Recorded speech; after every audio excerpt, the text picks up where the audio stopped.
Doctor, ¿me pudiera explicar qué es en sí el virus del dengue? Bueno, como le mencioné, el dengue es una enfermedad infecciosa de tipo viral. No hay que olvidar un concepto básico para todos los amigos y amigas. Los virus pueden ser de dos tipos. Los virus que tienen ARN, ácido ribonucleico, y ADN, ácido desoxirribonucleico, que son las bases nucleótidas que presentan todos los seres vivos. Entonces, el virus del dengue es un virus de tipo ARN, que pertenece a la familia de los flavivirus y al género de los Flaviviridae, ¿no? Nombres un poco raritos, pero hay que saberlo de todas maneras. Lo importante del dengue es que el dengue se divide en serotipos. ¿Y cuántos serotipos presenta el dengue? Son 4, enumerados: serotipo 1, serotipo 2, serotipo 3 y serotipo 4. Por eso es muy importante conocer esta enfermedad debido a lo siguiente. Por ejemplo, supongamos que a Sergio, para su mala suerte, le pica un zancudito y le transmite el dengue. Y él hace la enfermedad. Va a hacer la enfermedad tal cual la vamos a describir dentro de breves momentos. Y en su periodo de recuperación o semanas o meses más adelante, es nuevamente picado por un zancudo que presenta el dengue. Y acá viene lo importante. La primera infección que tuvo Sergio, ¿por cuál serotipo habrá sido? ¿Será su variante asiático-americana? ¿Será su variante americana? Con los nombres que también se conocen, esta división de 4 serotipos. ¿O de repente será por otro serotipo diferente, un serotipo nuevo al anterior que le desarrolló el primer cuadro de enfermedad? Esto es importante saberlo porque si una persona se dengue, va a adquirir cierta inmunidad contra ese serotipo específico que le causó la primera enfermedad. En el caso de Sergio, si nuevamente es picado por otro zancudo que contenga el virus de otro serotipo, lastimosamente Sergio va a tener el alto riesgo de tener los síntomas y el cuadro clínico más grave del dengue, que podría incluso llevarlo a la muerte. No quiero que te mueras, Sergio, no te preocupes, es parte del ejemplo. No es bueno saber eso, es bueno entender este proceso, porque no caigamos en el error de que no, te ha dado una recaída de dengue, no, que en el hospital no te han tratado bien, no te han curado de tu dengue, no te han puesto tu antibiótico para el dengue. Virus, no hay antibióticos, hay que tener eso bien claro y hay que saber esto muy bien. Lo siguiente que hay que entender es lo siguiente: este zancudito, el famoso Aedes aegypti, es un zancudito que está en el medio ambiente, que generalmente le gusta la zona urbana y a veces periurbana. No es un mosquito que se encuentra precisamente dentro de la selva. Por eso en la universidad nos decían que el dengue es la infección neoficha de la ciudad, porque solo da en zonas urbanas y periurbanas. Este mosquito, ¿cómo transmite la enfermedad? Un mosquito sano que está volando por nuestro medio ambiente, para su mala suerte, por querer absorber la sangre a un paciente, a veces le pica un pacientito que tiene el virus del dengue. Entonces, el zancudo, al adquirir la sangre de un paciente infectado con dengue activo, la degluten dentro de su organismo, dentro de su estructura anatómica del mosquito. Este virus va creciendo, se va desarrollando, para que finalmente este periodo se llame periodo de incubación, que dura aproximadamente de 2 a 14 días, perdón, o sea, más o menos 2 semanas de periodo de incubación, donde una vez terminado este periodo, ese mosquito ya puede transmitir la enfermedad a una persona sana. Es un pequeño círculo vicioso que se da de esta manera, entonces hay que tener cuidado con eso. Lo otro que vamos a tener bien claro con respecto al dengue es ese periodo de incubación que se da en el mosquito. Al transmitirlo y picarlo a la persona, va a entrar la persona inmediatamente a un periodo que se va a denominar el periodo de latencia. ¿Qué es el periodo de latencia? El periodo de latencia va a ser un periodo en el cual la persona es picada por el mosquito, que puede durar de 2 a 4 días. Pero es un periodo en el cual la persona, el paciente, no va a tener síntomas. Y si es que tiene algún síntoma, van a ser síntomas tipo gripe: dolores de cabecita, malestar de cuerpo, y por ahí a veces incluso puede tener un leve catarro, que no es propio del dengue, pero se cruza con otras enfermedades virales. Entonces eso hay que tenerlo en cuenta, ¿no? Porque al hablar del periodo prepatogénico, vamos a hablar del medio ambiente, de la persona, el huésped donde se va a dar la enfermedad, y el vector. ¿Cuál es el vector? El Aedes aegypti. Entonces ahora vamos con el periodo patogénico. El periodo patogénico yo lo voy a poder clasificar de dos formas muy rápidas y muy agradables, para no hacerle muy difícil, que es dengue con signos de alarma y dengue sin signos de alarma. Doctor, ¿y cuáles son las características del dengue sin signos de alarma? Ya. Muy bien, entonces para cuantificar o para empezar a saber cuál es un dengue sin signos de alarma, el primer síntoma básico que tenemos que tener en cuenta es la fiebre. Fiebre tomada en termómetro con una temperatura igual o mayor a 38 grados. No esperar llegar a 40, no esperar llegar a 39, 38 es el corte para fiebre. Y entonces si un paciente tiene fiebre, ¿qué más debemos ver? Porque, no estoy caliente, tengo dengue, no, y hay que tomar medicamentos. No, eso tengo fiebre, no. Para el caso de dengue, vamos a tener en cuenta fiebre más 2 o más síntomas de los que les voy a mencionar. ¿Cuáles son los demás síntomas asociados que pueden darnos un dengue sin signos de alarma? Fiebre a la cabeza, luego náuseas, vómitos, luego tenemos artralgias. ¿Qué son las artralgias? Dolores a nivel de las articulaciones. Porque, ojo, hay que evitar esa confusión muy terrible que tenemos nosotros que decimos, doctor, o amigo, amiga, me duele mi hueso. ¿Sí? Cuando dices me duele mi hueso, te agarras en el antebrazo, te agarras en el muslo, te agarras en la pierna, en el cuello. No. Para el caso del dengue es dolor de tipo artralgia, es decir, en zonas articulares, en zonas de movimiento como la de la muñeca, en la articulación del carpo, en las articulaciones interfalángicas, en las articulaciones del codo, del hombro, etc., en zonas articulares. Lo que también se va a presentar es mialgias. ¿Qué son las mialgias? Dolores a nivel de los músculos, que sí se pueden dar en el antebrazo, en el brazo, en la región de la espalda, en la región anterior del pecho, cerca del esternón y la región abdominal. Es decir, ese término que normalmente son, doctor, me duele mi hueso, el hueso no duele, a menos que sea una enfermedad de tipo neoplásica, leucemia, etcétera, ¿no? O un mieloma múltiple, pero eso es otra cosa. Entonces, hay que aprender muy bien esto. A su vez, clínicamente van a aparecer dos cosas muy importantes que sí te tienen que hacer prender la orejita y las antenitas de vinil tipo el Chavo, que son la aparición de petequias. ¿Qué son petequias? Petequias son pequeños puntitos rojitos, diversos en la piel, van a estar de manera difusa, pequeñas manchitas rojitas que simulan picaduras de otros mosquitos de repente, pero no. Si una persona tiene fiebre, vómitos, náuseas, artrales o miales y se presenta petequias, ojo, esa persona tiene dengue. Esa persona está haciendo su dengue. Pero ojo, estos síntomas no son específicos porque hay otras enfermedades que tenemos en Iquitos que se confunden con esto, que son el Zika virus, un resfriado común, una gastroenteritis, una rinitis, incluso una faringitis. Pero como vamos a ir desarrollándolo, vamos a ver cómo esto va a evolucionar. Esta descripción es clínica, pero también se puede hacer análisis de laboratorio en esta etapa de dengue sin signos de alarma. ¿Y cuáles son? Clínicamente, un test antiguo que se utiliza cuando no tenemos laboratorio en la mano es la prueba del torniquete, o también llamada prueba del lazo, que los chicos como Sergio del cuarto de medicina son unos expertos haciendo. Ya vamos a mostrar una imagen de esta técnica en desarrollo.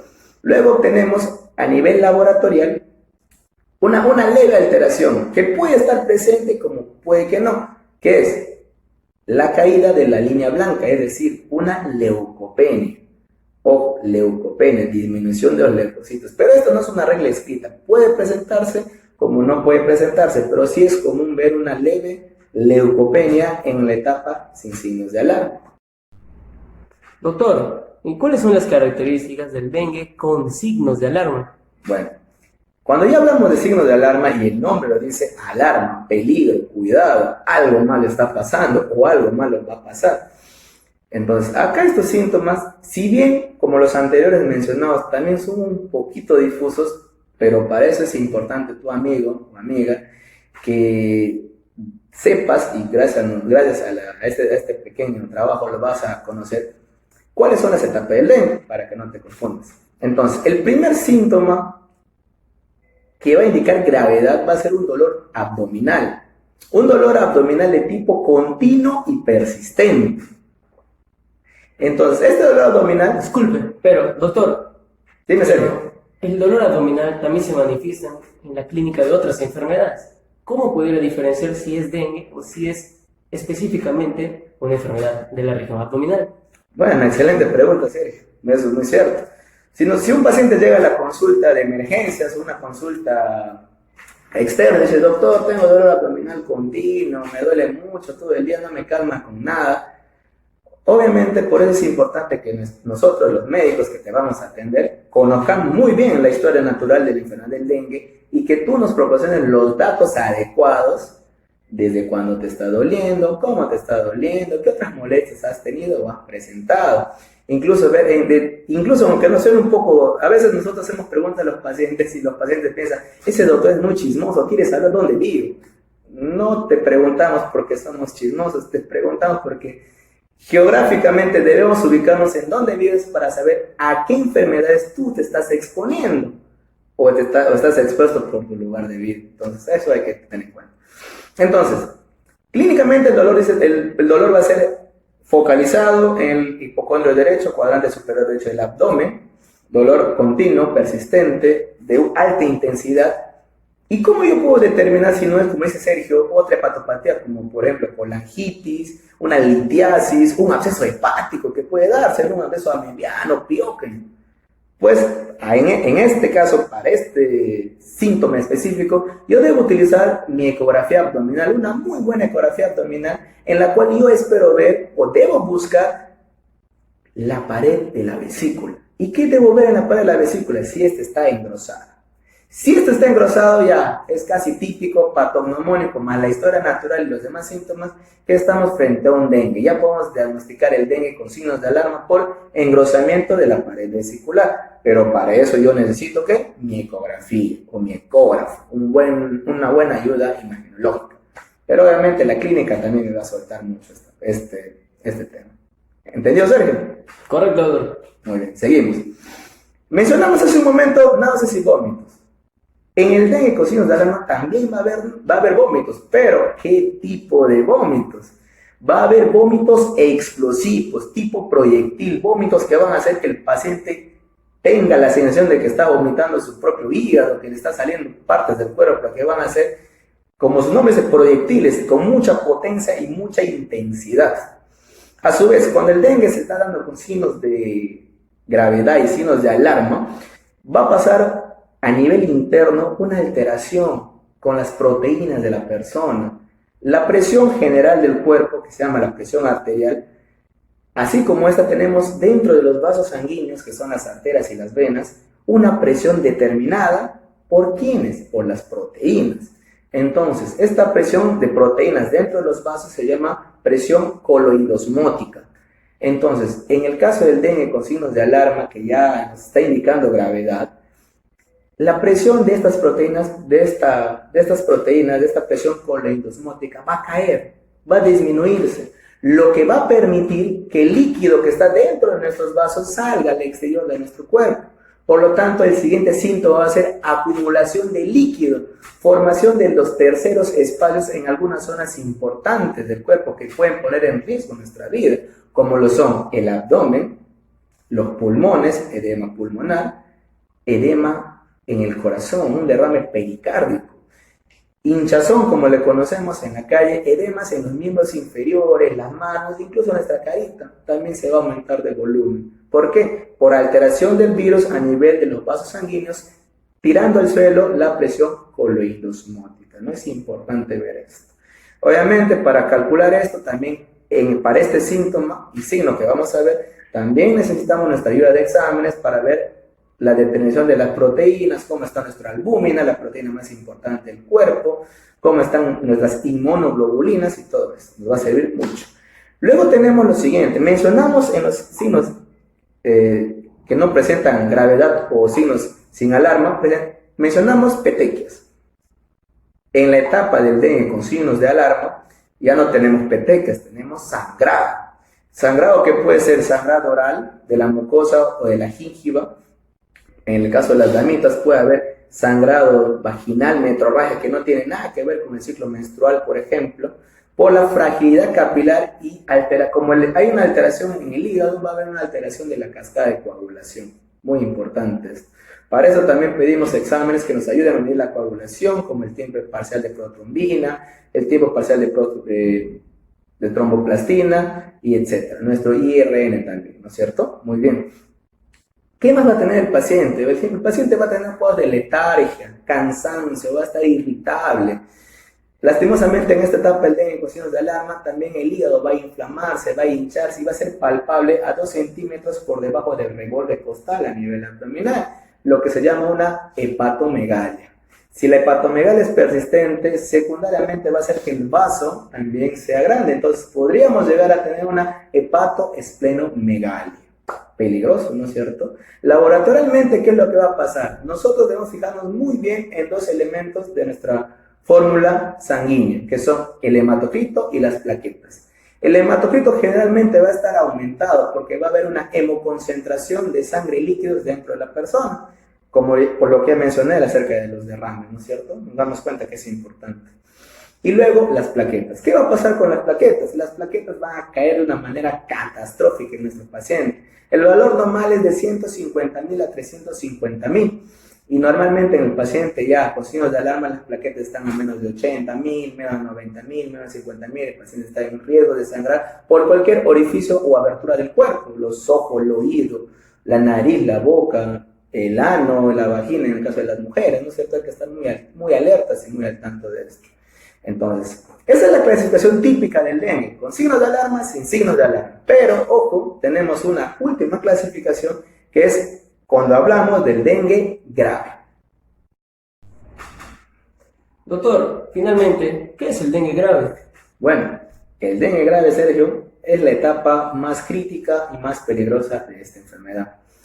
Es una etapa en la cual, lastimosamente, la vida de nuestro ser querido, la vida de nuestro amigo, de nuestro compañero de clases, nuestro vecino, está a veces pendiente de un hilo. La diferencia entre la vida y la muerte es mínima, solo está separado por un paso, podríamos decirlo así. ¿Por qué? ¿Por qué hago este comentario un poco maléfico? Porque en el dengue grave lo que vamos a tener es un shock, un cuadro de shock. Como mencioné a un inicio, en la parte del dengue con signos de alarma, va a haber una inminente pérdida de líquido de la cavidad intracelular hacia el extracelular del paciente. Entonces nuestro paciente va a perder presión a nivel de los vasos capilares y eso va a obligar a que el corazón trabaje a un ritmo muy acelerado para tratar de compensar ese desbalance que va a haber entre presiones y de líquidos. Pero el corazoncito en algún momento no va a poder, entonces va a empezar a fallar, lo que va a llevar a un shock. Este shock se va a denominar un shock hipovolémico, shock por pérdida de volúmenes y también un shock redistributivo porque el líquido que debería estar dentro de los vasos capilares va a estar en zonas donde no debería estar, dándose lo que mencionamos, ascitis, líquido en el abdomen. Edema pulmonar, líquido entre los intersticios del parénquima pulmonar. Derrame pericárdico, líquido entre las 2 hojas parietal y visceral del pericardio. Y también líquido en todos los miembros inferiores o miembros superiores. Y esto va a causar, por ejemplo, una caída inminente de la presión arterial de una persona, ¿no? La presión normal la manejamos entre 120 a 80 milímetros de mercurio.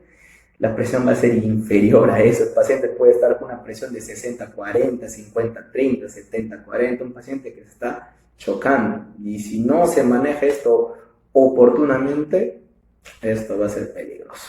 Luego tenemos el sangrado. Como mencionamos, las plaquetas van a estar por el suelo, el plasma va a estar en el extracelular. Entonces, el sangrado se va a dar por cualquier parte del cuerpo. Incluso de repente no vamos a observar el sangrado de forma visible. Puede haber sangrados internos por la caída catastrófica de las plaquetas y por lo tanto una alteración de toda la cascada de la coagulación del hígado, por lo que presenta. Luego esto puede generar un daño grave e irreversible, donde vamos a tener un trastorno del sensorio. Doctor, dime Sergio, ¿qué pasa? ¿Qué significa trastorno del sensorio? Suena un poco con trastorno del sensorio, que los sentidos se alteran, yo pienso mucho y tengo un trastorno del sensorio. El trastorno del sensorio va a ser una afectación secundaria de nuestro cerebrito. de todo el cerebro, de todos los hemisferios cerebrales, debido a que nosotros sabemos que el hígado es un órgano que se encarga de los procesos metabólicos del cuerpo, es decir, todas las tonterías que nosotros comemos, los alimentos tóxicos, pesados, el alcohol, en sus distintas variedades, y comidas ricas en grasa, el hígado lo procesa y elimina lo malo y se queda con lo bueno. Todo esto sale a través de nuestro riñoncito. Pero como ya estamos viendo que el hígado va a estar muy complicado, muy atacado a nivel del dengue, y secundariamente, ojo, si el hígado se está pasando por un problema inflamatorio e infeccioso severo, uno de los órganos que inmediatamente se va a ver afectado por esta alteración hepática primaria siempre va a ser el riñoncito. Entonces no va a haber una adecuada eliminación de sustancias tóxicas como la urea, la creatinina, el amoníaco, y etcétera, etcétera, cosas. Entonces, estos elementos, al ser retenidos en el cuerpo en cantidades anormales, van a subir o van a pasar al sistema nervioso, en el cual van a causar una alteración de la conducta, la conciencia de nuestro paciente. Es decir, va a ser un pacientito que, por ejemplo, no va a saber dónde está, no va a reconocer a las personas que más quiere o más ama en su vida, va a ser un paciente que va a decir incoherencias, que va a estar trastornado, que no va a tener una clase, no, bueno, para adelantar un tema que vamos a hacer más adelante, para valorar la escala hemodinámica cerebral de un paciente utilizamos la escala de Glasgow, cuyo valor normal es 15, entonces le aplicamos una escala de Glasgow a este paciente va a salir con un Glasgow inadecuado, no hay una buena respuesta motora del paciente ni sensorial. Eso es el trastorno sensorio, afectación secundaria o primaria del sistema nervioso central. Muy bien. Lo último que hay que saber de este estadio del dengue en el periodo patogénico que estamos comentando es que laboratorialmente vamos a ver, por ejemplo, que las plaquetas van a estar, si es que ya no están muy bajas, van a seguir bajando, prolongación de algunos factores de coagulación, disminución de algunos, el INR va a estar aumentado en algunos casos. También las enzimas del hígado importantes como la TGP, la TGO, ¿no? Que son ALT y ST, van a estar elevadas 10 veces más, sus valores a más de 1000, lo que indica una inflamación hepática muy, muy severa. Luego de esto vamos a una tercera fase, una fase que se llama la fase de recuperación, donde generalmente el paciente recupera satisfactoriamente después de este proceso del dengue en su periodo patogénico, pero en el cual el paciente queda a veces un poquito secuelado, ¿no? Como nosotros le metemos líquido para compensar el desbalance de presiones adentro, a veces el paciente queda todo gordito, hinchadito, su cara hinchada, su pruebas hinchadas, pero eso, mientras la inflamación vaya mejorando, eso también va a mejorar en el paciente y va a recuperar su estado de salud previo. Pero obviamente, esta clasificación que les acabo de mencionar del dengue con signos de alarma y signos de alarma, es parte de la clasificación según la historia natural de la enfermedad, en un periodo prepatogénico, es decir, sin enfermedad, ya lo mencionamos, un periodo patogénico con la enfermedad desarrollándose en el paciente, y esta última parte que mencionamos es la fase o etapa de recuperación, donde el paciente ya no está enfermo, pero tiene que recuperarse y rehabilitarse posteriormente.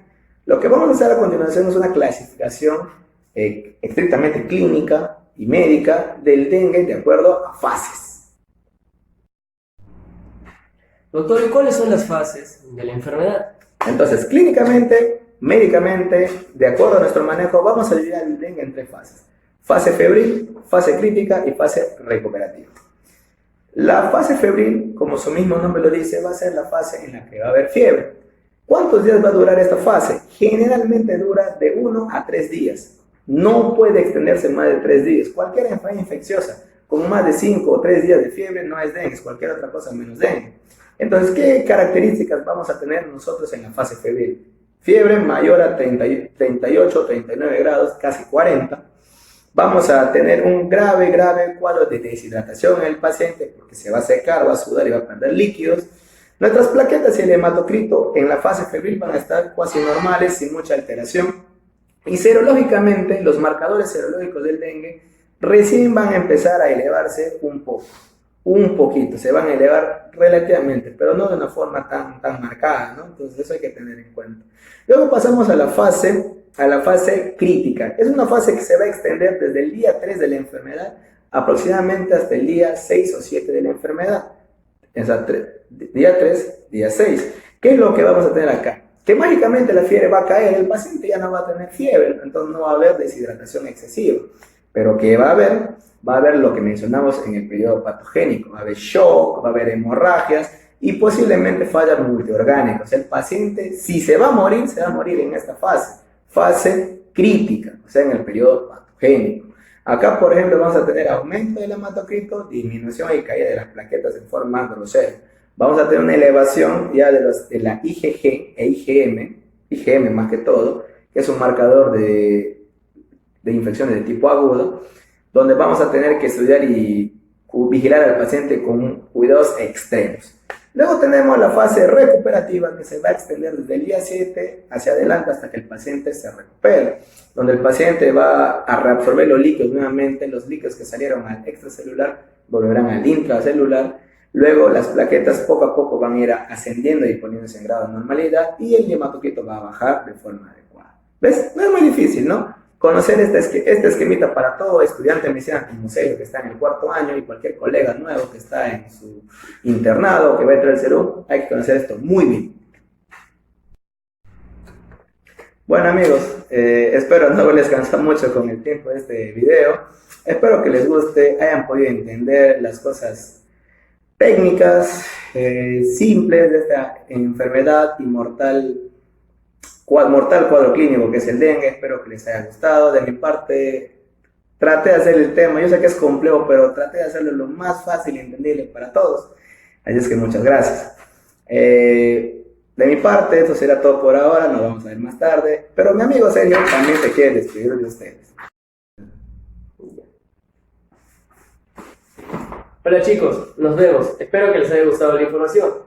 Para mucha más información médica que te va a servir para toda la vida, suscríbete al canal Dr. Pato Acuña en YouTube. Denle like, compartan y ¡hasta pronto!